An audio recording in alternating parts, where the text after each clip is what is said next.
Hello there, ladies and gentlemen. We have reached the end. It is now time for Unit 1, Lesson 10, the final lesson in our exploration of how the United States of America became an independent country in our Birth of a Nation unit. So, our final overarching essential question is what important events took place during the Revolutionary War? We've looked at the strengths of the American side and the strengths of the British side. We've looked at the weaknesses of the American side and the weaknesses of the British side. Now it's time to kind of go over what happened. And we could talk about this for weeks, so I'm just going to be straight up and say I'm only going to go over the things that are really important for you to know. And I'm also going to say that I do not expect you to write down every bullet point on every slide of this presentation. But I do want to talk about it. It is important to understand. And we would not be a country if it were not for these events. So let's giddy up and get on with the learning, kids. What happened in the early stages of the Revolutionary War after the Declaration of Independence? The Battle of Bunker Hill actually took place before the Declaration of Independence, so I kind of look at things as being before the DOI and after the DOI. So this is after the Declaration of Independence. And to be straight up, the first part of the war did not go very well for the United States. The British sent many reinforcements across the ocean and assaulted New York City and pretty much took over New York City and made that their base of operations for resubjugating the colonies. George Washington had to take his army out of New York, and eventually he had to take it to Pennsylvania. But the British invaded New York City on August 27th, 1776, so about a month and a half after the Declaration of Independence. And the general who attacked New York City thought that George Washington was going to just do the right thing and surrender. And George Washington took his army somewhere else to fight another day. And the general in charge of that invasion for the British kind of had egg on his face because he actually called off the attack thinking that Washington was going to surrender. The Continental Army retreated south to Pennsylvania, and it was a very cold winter, and his troops were demoralized, and George Washington realized that he needed some kind of victory to boost morale amongst his troops. And it just so happened that the British had some German mercenaries in Trenton, New Jersey, that were partying it up on Christmas Eve and getting a little too toasted. And George Washington found out about that, and he told his troops that we're going to cross the Delaware River and we're going to attack these guys because they have no idea that it's coming, and we're going to take advantage of the fact that they are not exactly fully functional right now. And so in that surprise attack on Trenton, New Jersey, every single German mercenary surrendered, and the revolutionary forces, the American forces, did not lose a single soldier. But they crossed the Delaware River on an extremely cold night, and there were chunks of snow floating in the river. So that painting you see there on the right is an accurate depiction of what it looked like, and that's a rather famous painting depicting the Patriot crossing of the river to take on the mercenaries in Trenton, New Jersey.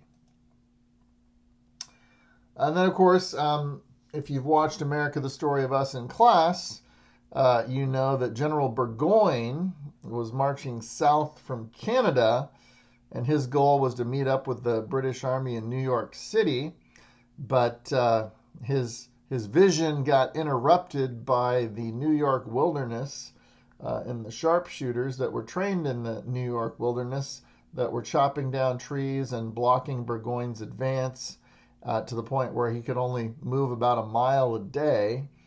And the American sharpshooters, first they took out the Native American scouts that were helping General Burgoyne, and then they started taking out all the officers in General Burgoyne's army to the point where only one officer was left. So that was a battle of attrition.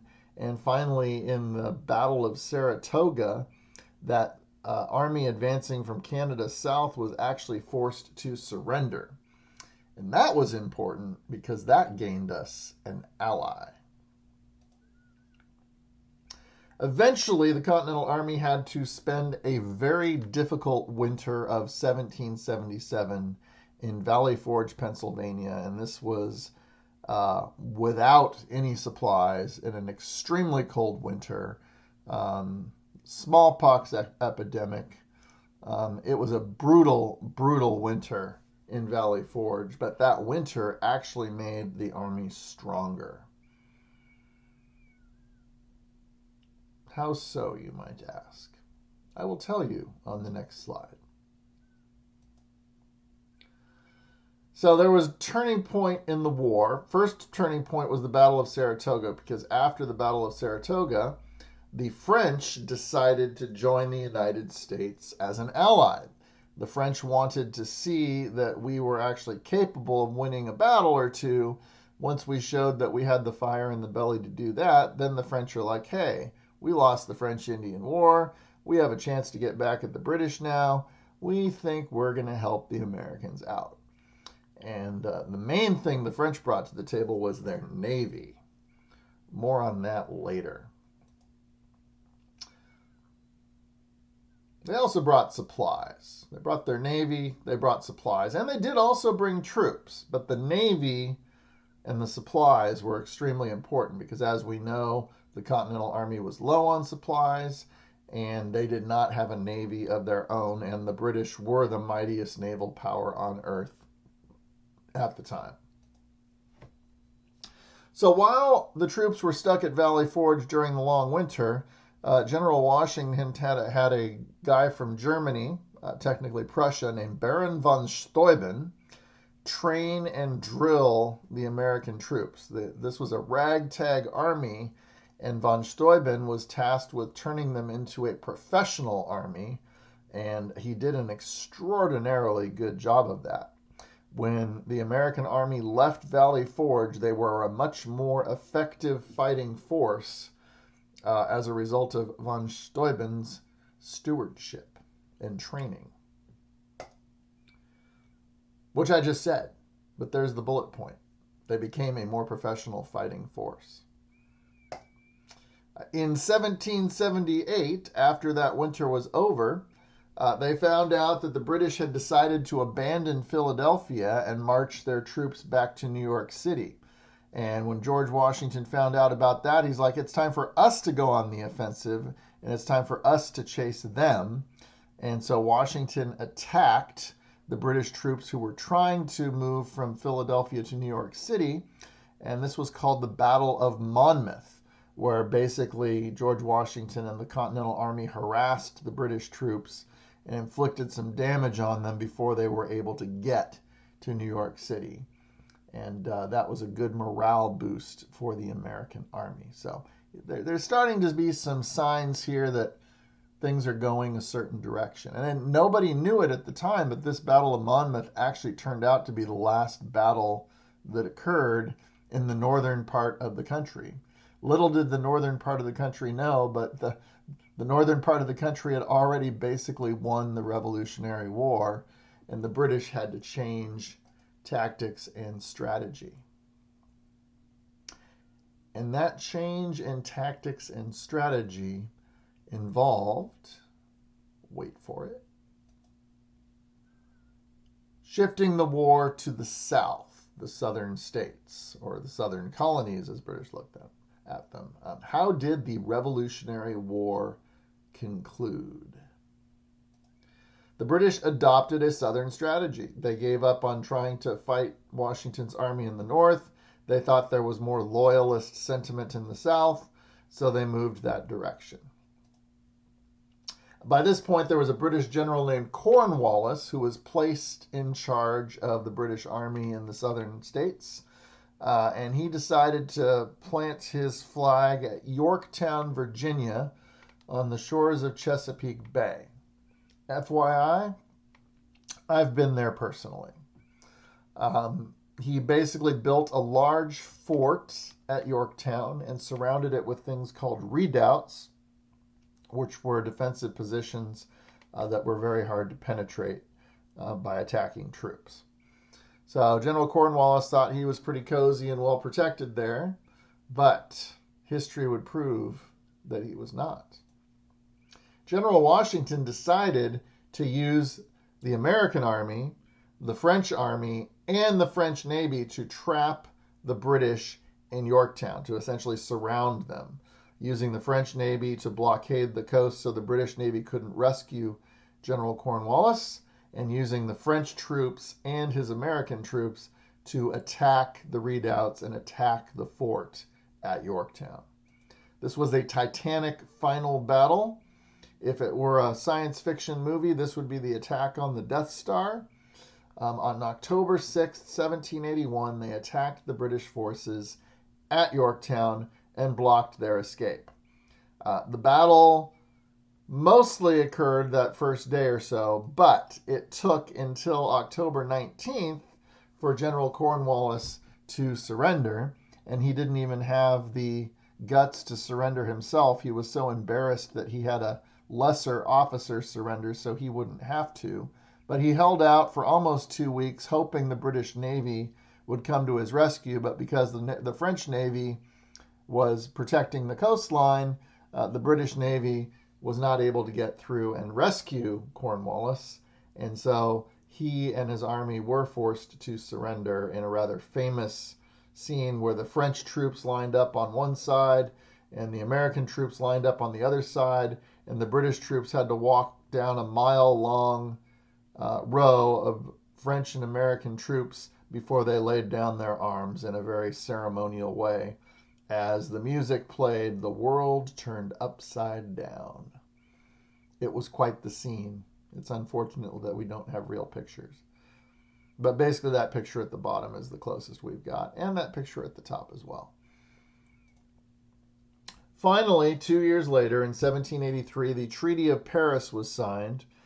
And I'm going to chuckle here because there are so many treaties of Paris, it's not even funny. So this specific Treaty of Paris was signed in 1783. So the Treaty of Paris, 1783, ended the American Revolutionary War. And in the Treaty of Paris, 1783, the British officially recognized the United States of America as an independent country, and the Revolutionary War was over. And just so you know, the United States of America is the only country that ever fought a war to gain its independence from the British. All the other former British colonies had to wait until the British felt like giving them their independence, such as Canada. So that's it. That's all, ladies and gentlemen. The Revolutionary War is over. The United States of America is now an independent country, and Unit 1 is complete. So if that's the case, you know I'm going to make you write a summary. So let's just get that out of the way. Please write a 5 to 8 sentence summary about the most important events of the Revolutionary War. And make sure your summary includes something about all of these things, perhaps even one sentence on each of them. The Battle of Saratoga. That's where Burgoyne surrendered. The French Alliance, which occurred because of the Battle of Saratoga. Valley Forge, the Long Winter, smallpox epidemic. Baron von Steuben, the Battle of Monmouth, General Cornwallis, and the Battle of Yorktown. If you know those things, you can put them in your summary. You've written a good summary. And in class, I'm going to go ahead and show you this video clip from the movie The Patriot with Mel Gibson. Not the most historically accurate movie, but the depiction of the Battle of Yorktown is pretty good. So we're going to go with it.